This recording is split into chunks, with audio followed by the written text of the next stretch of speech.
Hello and welcome to this eSchool News webcast. My name's Andrew Barber. I'm a senior contributing editor here at eSchool News. I'm delighted that you could join us for today's presentation, which is sponsored by Fuel Education. And over the next hour, we're going to be discussing the need for a future-focused education program that prepares students with a higher and different set of skills and knowledge than what is currently being taught. But before we dive into that and hand things over to our moderator for today, I want to take just a couple of moments to highlight some items about the console that we're using. First, we are recording the event. So in a couple of days, everyone who registered will receive a link to the recorded webinar. It'll come in the form of an email. And second, please ask questions. Don't feel as if you have to wait until the end. At any point during the presentation, if you have a question, just type it into the Q&A box on your console and hit the submit button. And I think we'll probably have 5 or maybe probably 10 minutes at the end when our speakers can address your questions. We also have a chat function. If you look down at the bottom of your screen, there's a black toolbar down there. And if you see the blue group chat icon, that's the chat. Use chat to talk among yourselves or to contact me or the eSchool News team with any technical issues or other concerns that you may have. But I do have one favor to ask. Please don't use the chat function to ask our panelists questions. They simply aren't going to have time to monitor the chats during the course of the presentation. So if you have a question for them, please use the Q&A panel instead. And with that out of the way, it's my pleasure to introduce you to our moderator for today, Matthew Camacho, the Director of Product Marketing at Fuel Education. Matthew has spent the past decade working in the education technology industry, and in his role at Fuel Ed, he works with districts to leverage technology to help students and teachers achieve their goals. Welcome, Matthew. It's great to have you here at eSchool News. Thank you very much. Thank you, everybody. Glad to be here. I'll start off with talking a little bit about Fuel Education and our mission. And our primary mission is to partner with school districts to fuel personalized learning and transform the education experience. I think the key thing to point out is that it's a partnership, and we take a lot of pride in those partnerships. And what makes us a good partner is our ability and our focus around listening, learning, and engaging with all of our partners to really help understand a lot of the challenges and things that you're dealing with as an educator so that we can better understand those things and help partner together and improve that experience. Some of the key things about Fuel Education is we're dedicated to serving school districts in pre-K all the way through high school. So we span a variety of different grade levels and have done that over the years. We've partnered with over 2,000 school districts in all 50 states, including the District of Columbia. And we've delivered millions of online content and courses and enrolled students all throughout those courses. And we've trained over 5,000 teachers throughout that time period. I think to kind of give you a good idea of what Fuel Education is really about, you can really understand that by looking at the kind of broad range of quality solutions that we have. And I think we realize that all districts have different challenges. Every educator is going to have a different need and or experience across things. So really the easiest thing that we found is to, rather than really focus in one particular area, we've really have learned to be able to expand our solutions to make sure that we can offer a wide variety of solutions to all of our educators. And at that point, I'd like to introduce you to our featured speaker, Dr. Bill Daggett. Dr. Daggett is the founder and the chairman of the International Center of Leadership in Education. Dr. Daggett? Thank you, Matt, and good afternoon to everyone. I look forward today to sharing some information with you about 3 major studies that I have the privilege of sharing. The first one was one that began a few years ago with the Council of Chief State School Officers. Every state in America has either a state superintendent or a state commissioner. And I was asked to chair a national study for them around the nation's most rapidly improving schools. And I want to make something clear. I didn't say highest performing. If you want highest performing schools, just begin in the most affluent communities. These were schools that had been in the bottom 10 to 20% of their state in terms of student performance, 3 to 5 years later in the top 10 to 20%. The Bill and Melinda Gates Foundation funded us very generously. When we identified those schools, we went into those schools throughout the country, got under the covers to see what they were doing differently. A second study that I now chair is for the AASA, which is American Association of the School Superintendents. And that study is around the nation's most successful innovative school districts. School districts that have brought in innovation from the classroom to the boardroom that has truly profoundly impacted student performance. And we're looking at what are those innovations. The third study I share is for the National Dropout Prevention Center.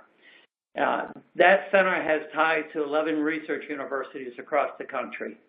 And what we're looking at in that study are the practices at the individual student level that appears to have the greatest impact on improving the performance of our most challenged students. When we put all three of those studies together, we found strikingly similar findings, and that's what I want to share with you. The first one is that these schools are more future-focused than forward-focused. A forward-focused school looks at what's in place this year to decide what we shall do next year. They do that at the classroom level, at the building level, at the district level, and they're always just trying to tweak the past. Do a little bit better next year than we did this past year. That's forward-focused. A future-focused school, and that's what the schools in all three of these national studies appear to be, is they put a stake in the ground 3 to 5 years out, and they try to understand as best they can what changes may be happening in and around where our children will work, live, interact, and communicate, and then build back from the future. That's why they call them future-focused schools. I'm going to spend a good part of my time in this webinar on what you find if you put that stake in the ground 3 to 5 years out. But let me just give you an example. If we go back just a few years, we didn't have iPhones. Think about what the iPhone has replaced in your life. It's probably replaced your calendar. For many of you, it's replaced your clocks, your watches, your alarm clocks, your maps, your cameras, your photo albums, your phone books.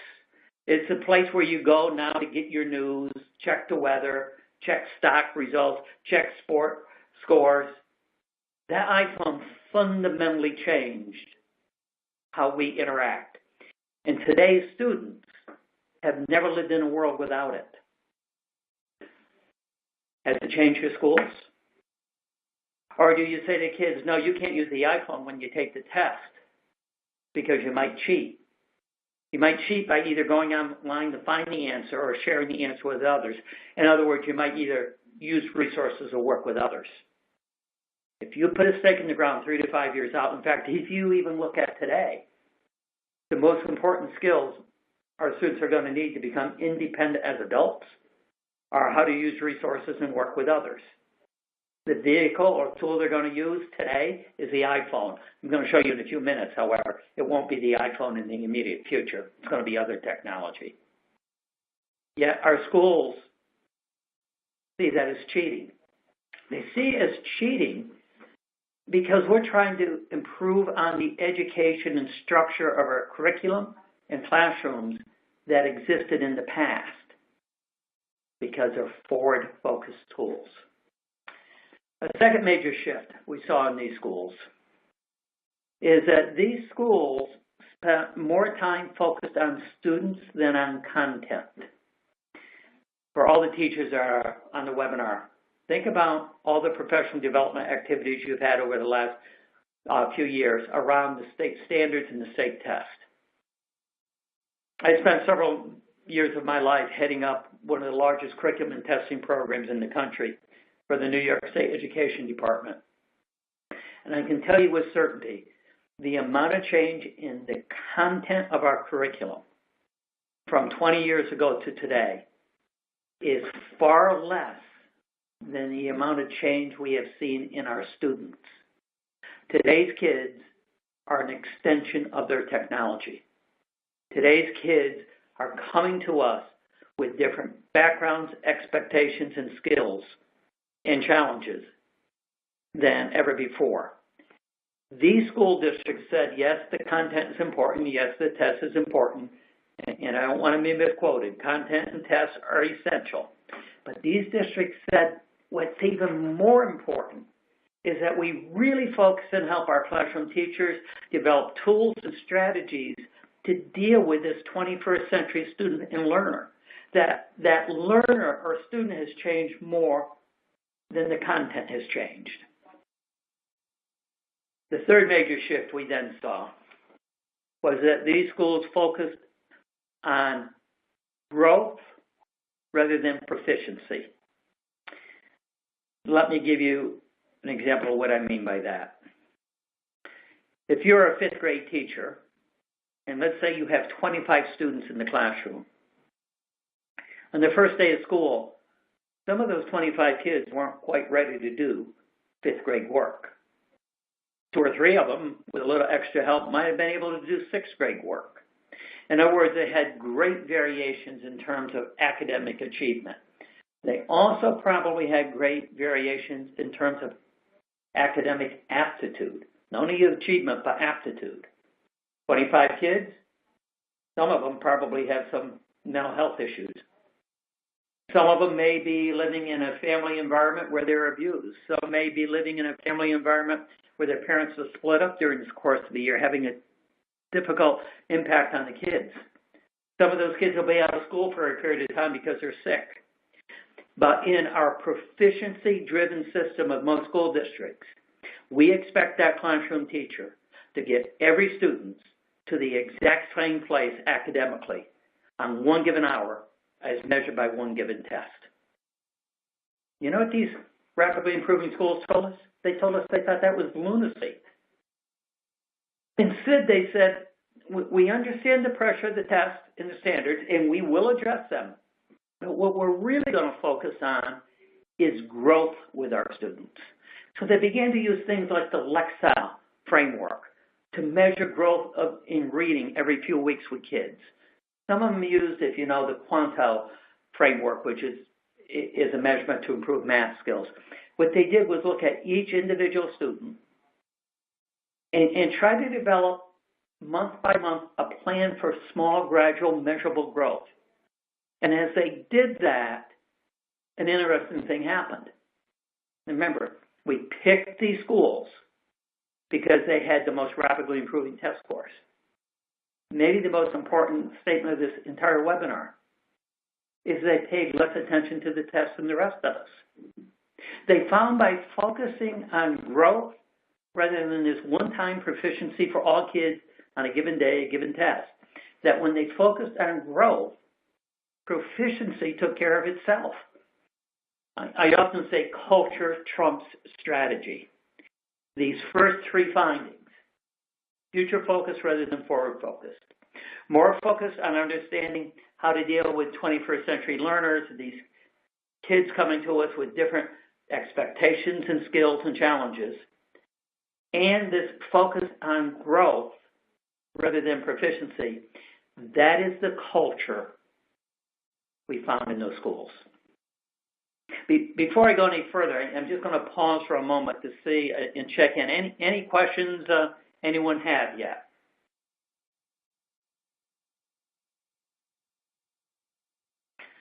Okay, hearing none, let me continue then. If you're going to address these first 3 items, future focused rather than forward focused, focus on students more than content, focus on growth rather than just proficiency, you're going to have to change your instructional program.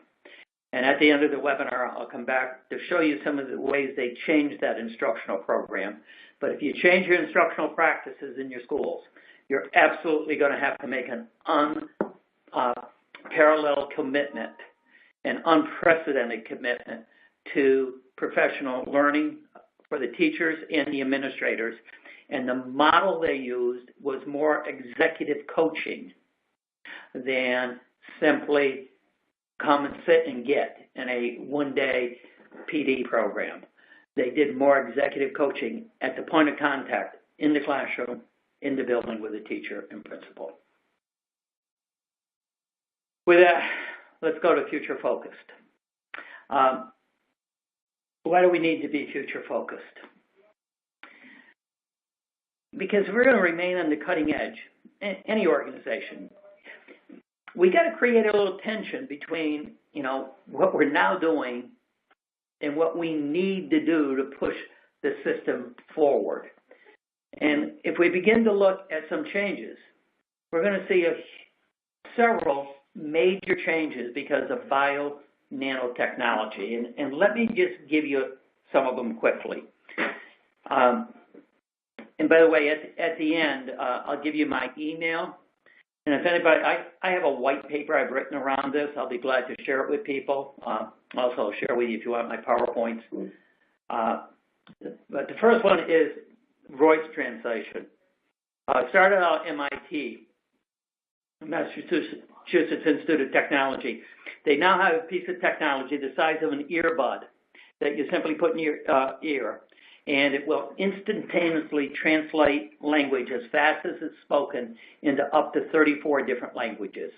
So you can sit down and talk to a person who speaks French and not a word of English, and you speak English and not a word of French, and vice versa, and they can have a total conversation in up to 34 different languages. It's a piece of technology that will simply, over this year, become an app. Anybody want to tell me what that's going to do to world language programs? Now, it doesn't mean you should get rid of world language, but I'm going to suggest to you it might mean that we should be spending more time on cultural understanding than simply language translation. Let me give you another one, speed. Enormous variation in speed. Any of you ever get nervous because your computer takes 5 seconds to come up? Technology is getting faster and faster and faster. And because of nanotech and precision, new technology has emerged, and I'll give you some in the building trades by way of example. In the building trades, in selected parts of the country, there's a shortage of people to work in the building trades. New technology can paint a robotic arm can paint the interior of a 3,000 square foot house, all the walls and all the trim in 90 minutes with one robotic arm. Another piece of technology in the building trades that has just emerged is the framing of a house. It can frame a house 10 times faster than a team of 4 framers. In both cases, at a fraction of the original cost. What's that going to do to the workers in that area? There's a new app out by Google. It's called Google Assistant. If you keep your calendar on your phone and you have this app, this phone will track what you constantly do. And so, for example, if a lady has her hair done every 4 weeks, and she alternates each time what she does. Once she gets a trim, the other time she gets highlights put in. Her phone knows when she normally goes. It calls without her asking and makes a hair appointment for her at the salon. It knows what time she can come. It knows what she wants done because it has tracked that from the past. The person on the receiving end in the salon, therefore, is talking to a piece of technology that sounds just like a human being. The Google Assistant app is out. It's been out for about 3 or 4 months. Google has now been asked to create a second app on the receiving end in the salon, or it could be a restaurant that takes reservations. It could be any other piece of place where you do business. Having an app on both sides of the conversation, totally done with technology. Now, think about the number of jobs that are impacted here. Let me take you deeper. Walmart, 75 stores across the country have now moved in the past month to the utilization of robots in their warehouse and stocking of the shelves. So it goes from the truck to the back of the house, the warehouse area, to the shelves, and the robots constantly are monitoring the aisles to re-shelf them. Ladies and gentlemen, it's going to eliminate tons and tons and tons of jobs. Walmart presently is the largest employer in 25 of our nation's 50 states. That will not be the case in the next 3 to 4 years. The robotization of the warehousing and stocking of the shelves is going to replace huge numbers of workers. We know about self-driving cars. You aware that Uber just put in an order for 34,000 self-driving cars? The bigger issue is, in selected states around the country, they're now permitting them in trucks. Where I just indicated that Walmart was the largest employer in 25 of our 50 states, the single most common job in 29 of our 50 states, single most common job title is truck driver. Do you understand over the next several years that may very well disappear? It won't only be the truck drivers. How about all the truck stops and all the people working them? How about all the allied positions around that? One final example, and then I'll stop it again and see if anyone has any questions yet, is in healthcare. Bio-nanotech. They are now developing nanotech computer chips, building them from an atom up, that are 1/100th the width of a human hair,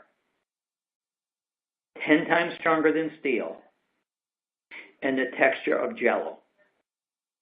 And they are about to embed them in everything. The biggest area is in the health area. If any of you have had a physical in the last year, think about what happened.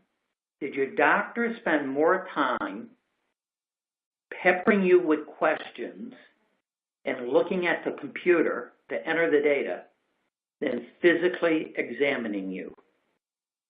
And the reason is the medical field has become an information-based field.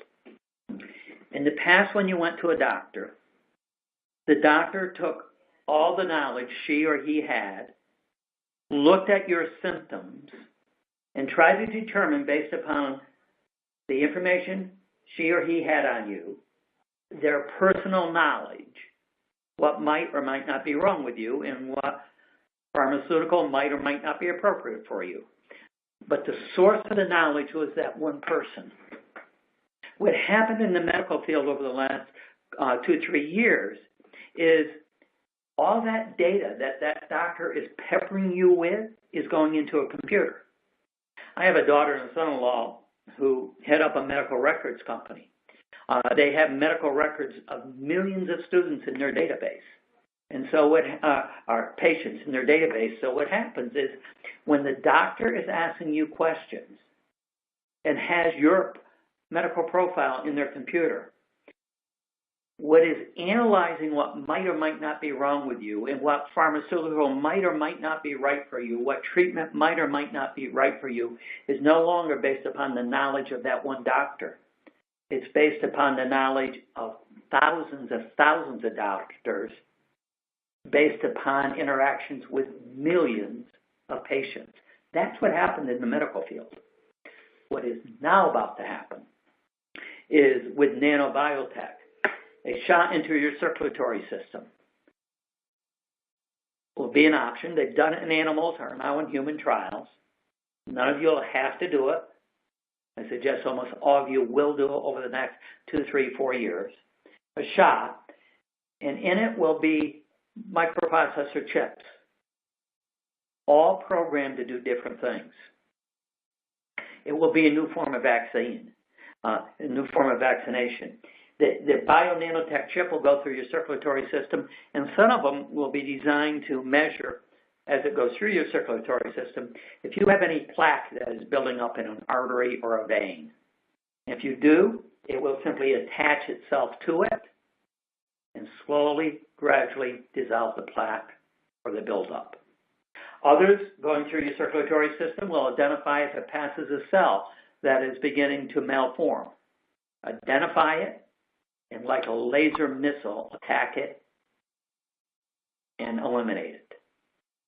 You do understand what three diseases I'm talking about: heart disease, stroke, and cancer. Now, it's not going to eradicate them, let me be clear about that, but it is going to dramatically reduce the incidence of death of them. What will it do to longevity? Even without this technology, you understand Medicaid and Medicare both go bankrupt in 2026. Social Security goes bankrupt in 2032. What happens when we continue to expand the length of life?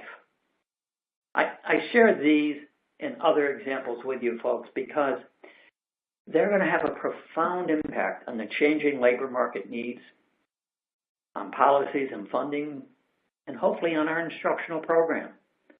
But while all this change has gone on in the world outside of school, you want to have a revolution in our schools? Try to change a bell schedule, see what happens to you. Change the bus schedule.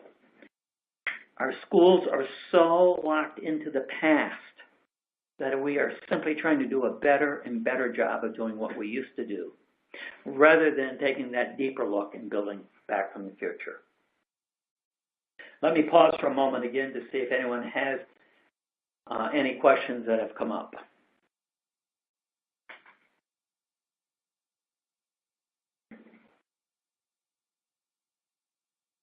Okay, let me continue then. All this technology has not simply changed the iPhones we use. It's changed the American workplace. If we go back to the year 2000, this is U.S. Department of Labor data. It lays out the jobs in the country by low wage, medium wage, and upper wage. The blue line represents lower wage jobs, the black line, middle wage jobs, the orange line, upper wage jobs.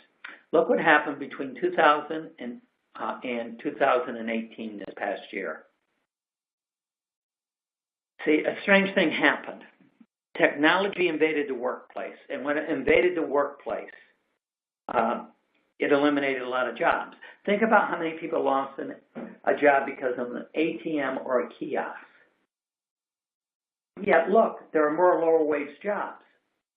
How did technology eliminate so many lower level jobs, but there end up being more lower level jobs?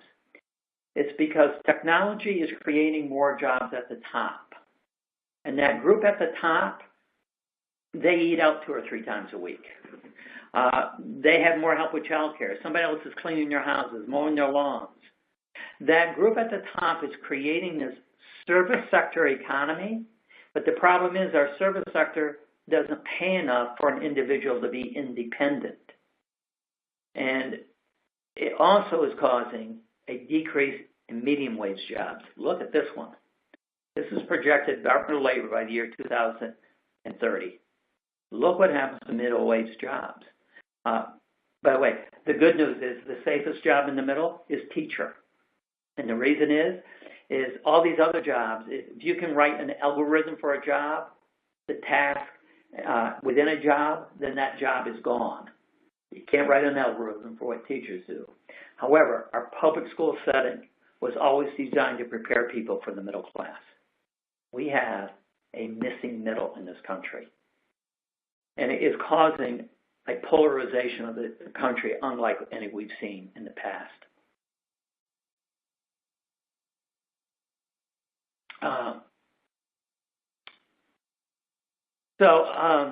Let me go back to some other questions. Some people asked me already, what's the safest job in the middle? I want to restate. Safest job in the middle is teacher. When we look at moving forward, there's a new set of skills our students are going to need. They are a different set of skills than we historically focused on. Again, if you can write an algorithm, the job is gone. These are the 10 most basic skills that have been identified by 3 major international studies in the changing workplace. The study I'd like to quote the most is Jobs of the Future by the World Economic Forum. These are the 10 most critical skills. Our students will need to become independent in the future because you can't write an algorithm for any of these. Unfortunately, none of these are any that we actually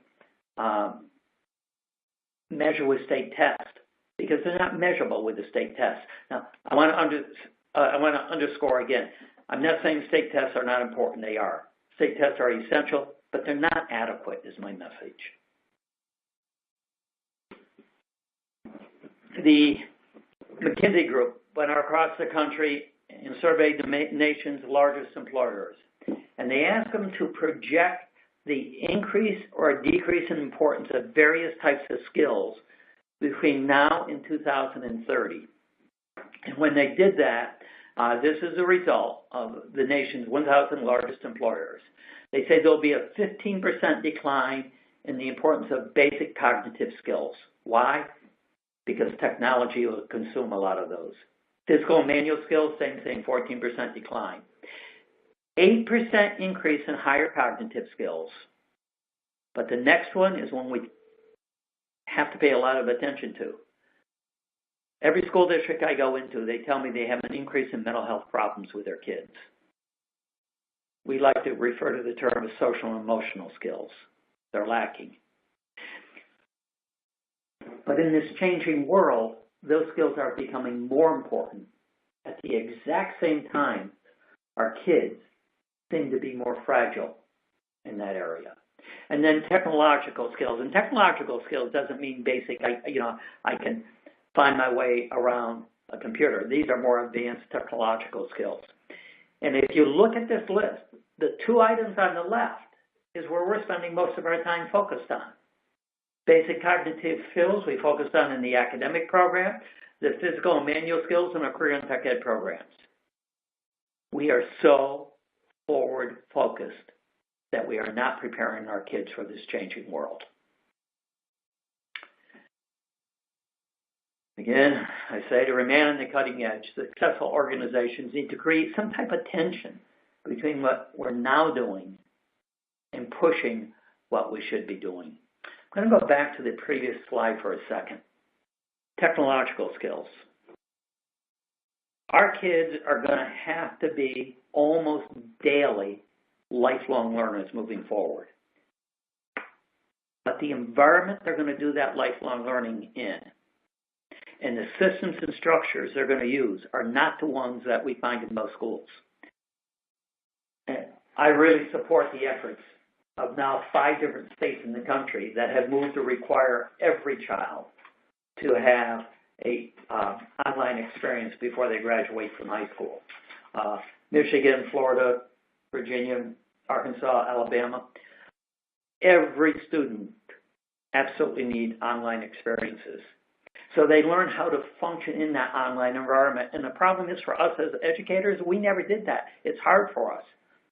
That's why I look at programs like Fuel Ed and really embrace what they're doing.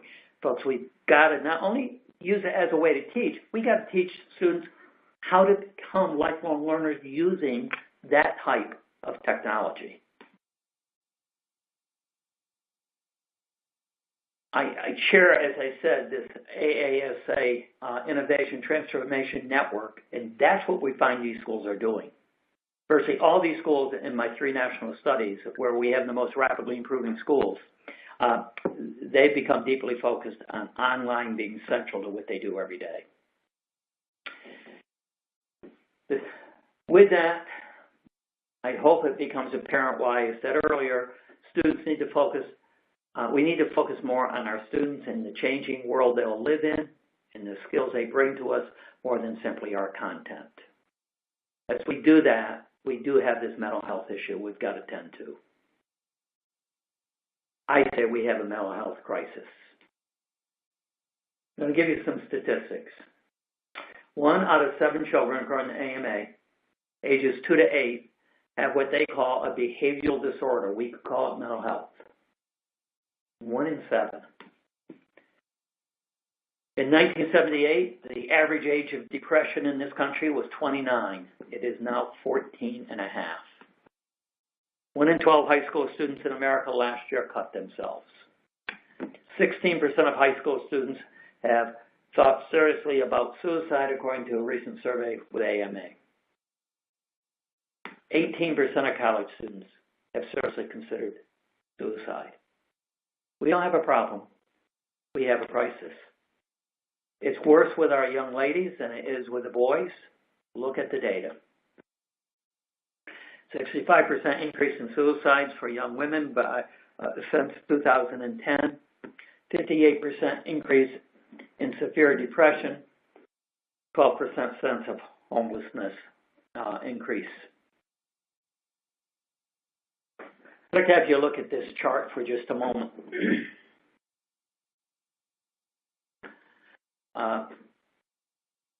Most schools deal with this mental health issue when it's at the intervention and treatment level.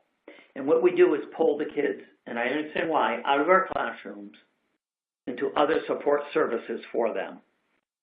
And what's happened because of the explosion of the number of kids with these problems, a large number of districts this year will be increasing class size because they only have so many dollars, and they need more social workers, more support services, more school psychologists, and so what they're doing is more counselors, and so they're increasing that number.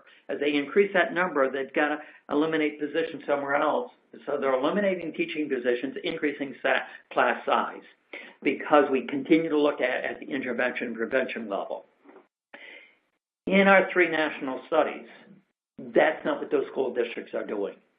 They're saying, look, this mental health issue is not one that we as schools in any way created, but it's our problem to solve.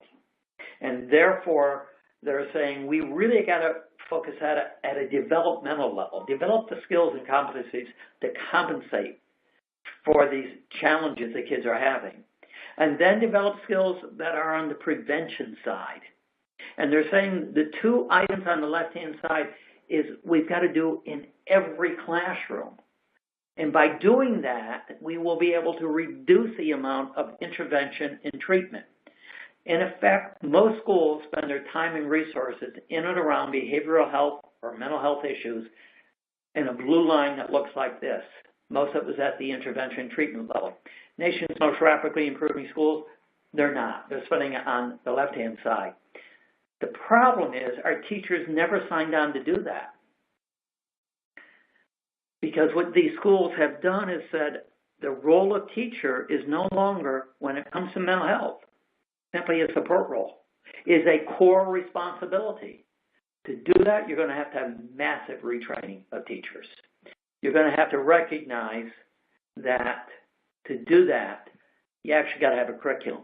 If anybody on the webinar wants more information on it, again, I'll give you my email at the end. Send me an email. We'll be glad to send you a white paper around how we have described what these nation's most rapidly improving schools have done at a curriculum level and retraining at teacher level to move it to a core responsibility, simply not a support responsibility. Mentioned this already. These schools are into growth, not proficiency. To do all 3 of these, as I said, you're going to have to change your instructional program. What's it look like? You simply look at this chart for a moment, and I want you to think, in this world I just described to you, what 2 numbers on this chart, or what 1 number on this chart, will our students need to be able to function at in the world beyond school to become independent and successful? And I would suggest to you it's either level 4 and 5 or simply level 5. However, what 2 numbers on this chart do our state test measure? And it's 1 and 2. Now, for the 3rd time I'm saying, state tests essential. I'm not opposed to them. they teach 1 and 2. You can't get to 4 and 5 if you don't have 1 and 2. 1 and 2 is essential, but it's not adequate. And what we've done is so doubled down on 1 and 2 that we lost sight of 4 and 5 in most schools. You probably all recognize this as Bloom's taxonomy. He never called it Bloom's taxonomy. He called it the knowledge taxonomy. I call it the rigor taxonomy. I want you to look carefully at this chart.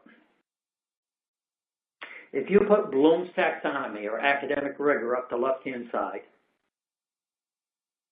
application across the bottom, and break it into 4 quadrants. Quad A is low-level knowledge with no application.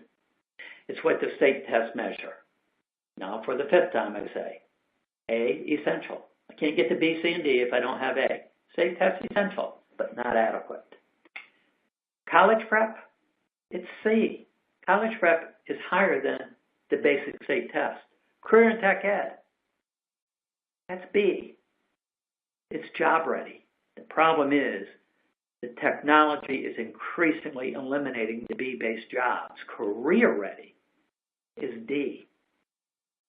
Career ready is that set of 10 skills I gave you earlier. We've got to get them to D. We're getting near the end of this webinar, and I want you to think about any questions you may have. And if I've been successful here in the first 42 minutes of it, this next 3 minutes will make a lot of sense. If I haven't been very successful at it, you won't have a clue of what I'm saying next. You understand this rigor and relevance framework. In the pre-internet age, we had to teach A and C because you couldn't Google it. When we went to school, in the pre-internet age, you either had to have knowledge or you had to know where to go get that knowledge. And it wasn't just in school. How many of you had encyclopedias in your house?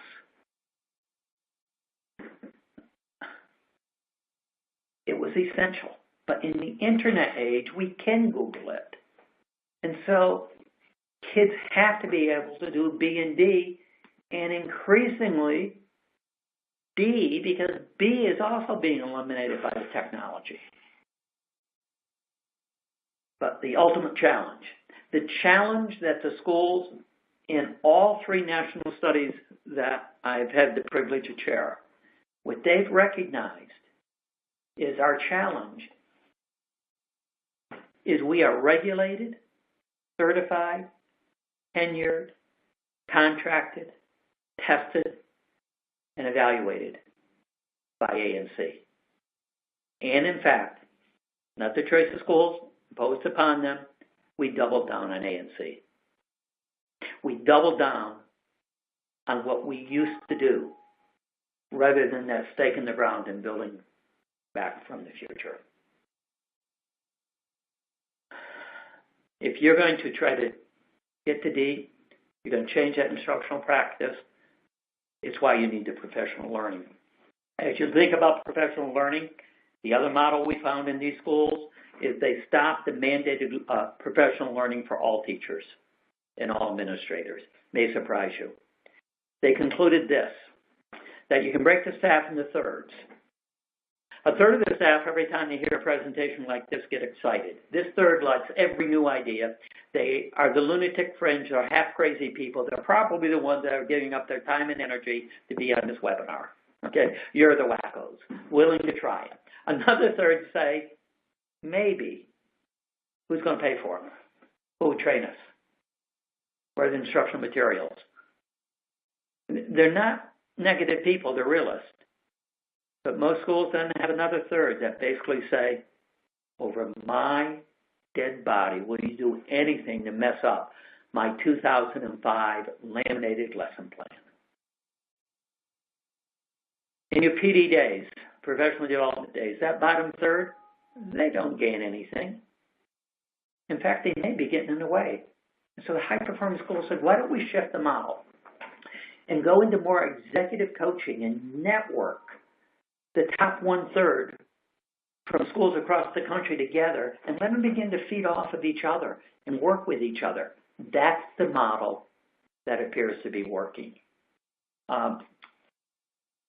in all three national studies. On June 23 through 26 in Washington, D.C., we're going to bring all these schools together, and they're simply going to tell their story. They're going to tell, this is what we're doing. This is how we did it. And none of them have done it exactly the same way because they all have their own DNA. They all have a separate set of circumstances. But there are some common characteristics. We encourage you to bring a team to that Model Schools Conference. This is the information on it. If you want to learn about it, just Google Model Schools Conference, and you'll see all kinds of information. I told you I would give you my email. Let me give that to you. It's wdaggett. It's wdaggett at leadered, leadered.com.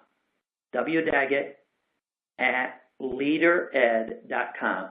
If I want you to ask questions now, but if you have any other questions, comments, want some assistance anyway, just email me. With that, Matt, I'm going to go back to you, see if we have any questions. Yeah, we have a few that have popped up. I think one says, you mentioned the difficulty it is for schools to change course, yet it seems we need to make wholesale changes in our approach to education. How do you break the inertia, and what strategies work? Great question, Matt. I think going back to that concept of the third I talked about, don't try it. Too often we try to change everybody in public schools, so we shouldn't do that. My advice is go with the willing. Culture trumps strategy. Go with those who support the change, and then network them together with teachers and administrators from other schools that have actually done it. And that's why I suggest that Model Schools. In fact, if anybody Googles the Model Schools or Googles my website and simply go to case studies, you'll see a description of the schools that have made the change and what they look like. I also think you have to just, Matt, create this culture of innovation. It's why I push schools to make sure all kids have online experiences. That breaks the culture of the old traditional forward-focused schools. It makes it much more future-focused. And by the way, the kids are more comfortable with the online experience than the adults typically are. You have to create those types of structures and dynamics.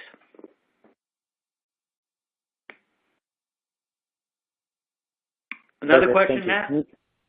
I do. I have another one. This one comes from the audience. We're in the college prep environment, which is very driven by preparing students for the next level. And they are very practical, specific. First step or two would be to recommend the focus to get into quadrant D without scaring away our core market. Yeah. Right now, the pressure in schools are to get kids ready for the next grade, the next test, and the next level of education. But let's stop for a moment and think about how well we're doing. Presently, nationwide, 36% of students who enter four-year colleges graduate within 6 years. I bet you everybody on this call knows a recent four-year college graduate who's now back at home with mommy and or dad, made the decision to go to graduate school because they can't find meaningful experience, or off on their own, but their parents are still having to help them financially. Despite the fact that we have the lowest unemployment rate since World War II, and every major employer in the country is giving signing bonuses for the best jobs. What happened? What happened is America changed. What we've got to do is have schools begin, again, I say for about the fifth time, put their toe in the water about what it looks like in the future. Our kids need to have more contact and interaction, and our teachers need to have more contact and interaction with that world outside of school. I'm a big advocate of internships. I'm a big advocate of bringing more and more business leaders into their schools to interact with the kids and the faculty. I'm a huge advocate of trying to drive things through online. Fuel Ed provides all kinds of real-world experiences for these kids. I think those are the kind of experiences we got to expose all of our kids to.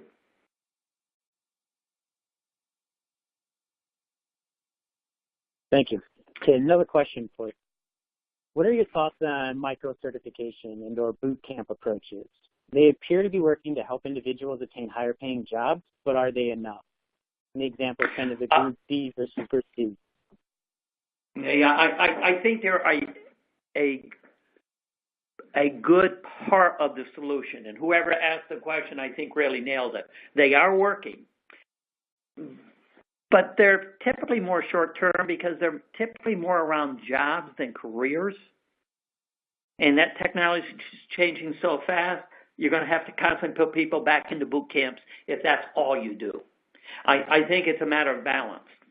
I think it's some of the type of activities in boot camps which should be actually driven right into our schools to begin with, but it also then has got to be those broader set of 10 skills that I talked about from the national and international studies that need to become part of the educational experience for all kids, but for that to happen, they first got to become part of the educational experience of our teachers. Next question, Matt.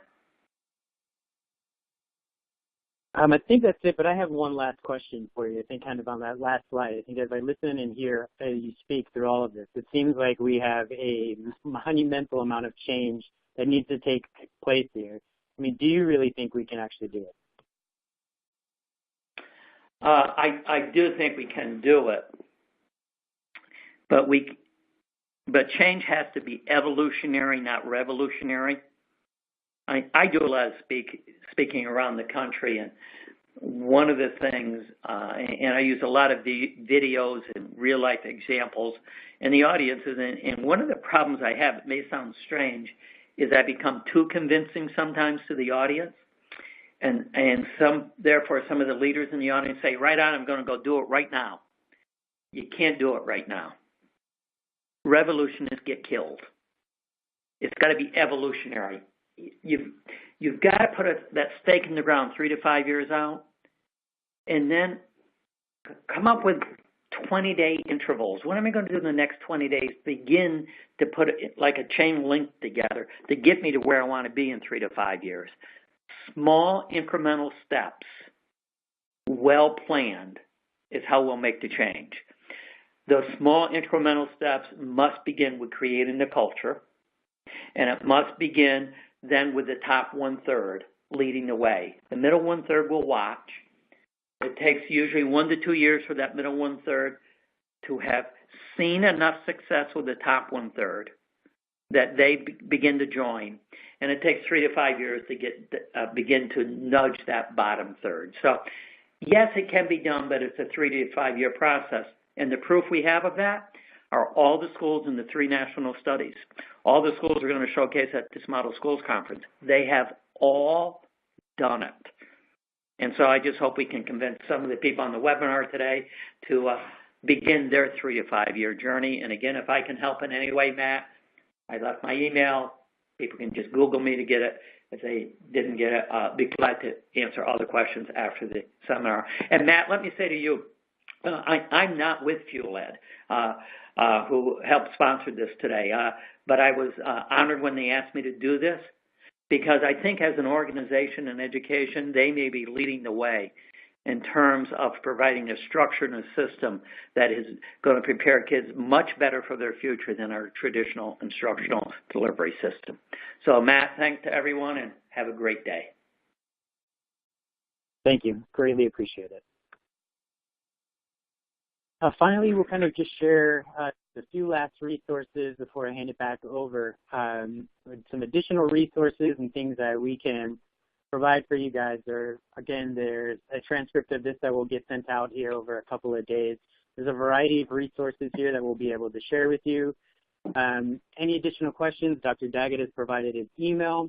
Anybody who needs any type of demo or pieces of around fuel education, please type that information or the request into the chat box, and we'll get back to that as soon as possible. Again, thank you guys all very much for your time. Dr. Daggett, this was tremendous. We really appreciate the information here. Thank you very much. All right. Well, thank you, Matthew, and thank you, Bill, for a really incredibly thought-provoking presentation. It certainly got me thinking a lot about the changes we need to make in K-12 and then obviously in college as well. Before we all go our separate ways today, I do encourage you to visit the Fuel Education website at the URL that is up on the screen right now. Is a wealth of resources there that about how Fuel Ed can help and forward some of the things that Bill raised in his presentation today. And coming back to that, as we wrap up, I do want to thank Dr. Bill Daggett again and Matthew Camacho for those presentations. I also want to thank Fuel Education for its support today. And one final reminder before we log off. We will be sending out an email to everyone who attended when the recording of the webinar is ready. So thank you all for attending, and this concludes today's webinar. Goodbye.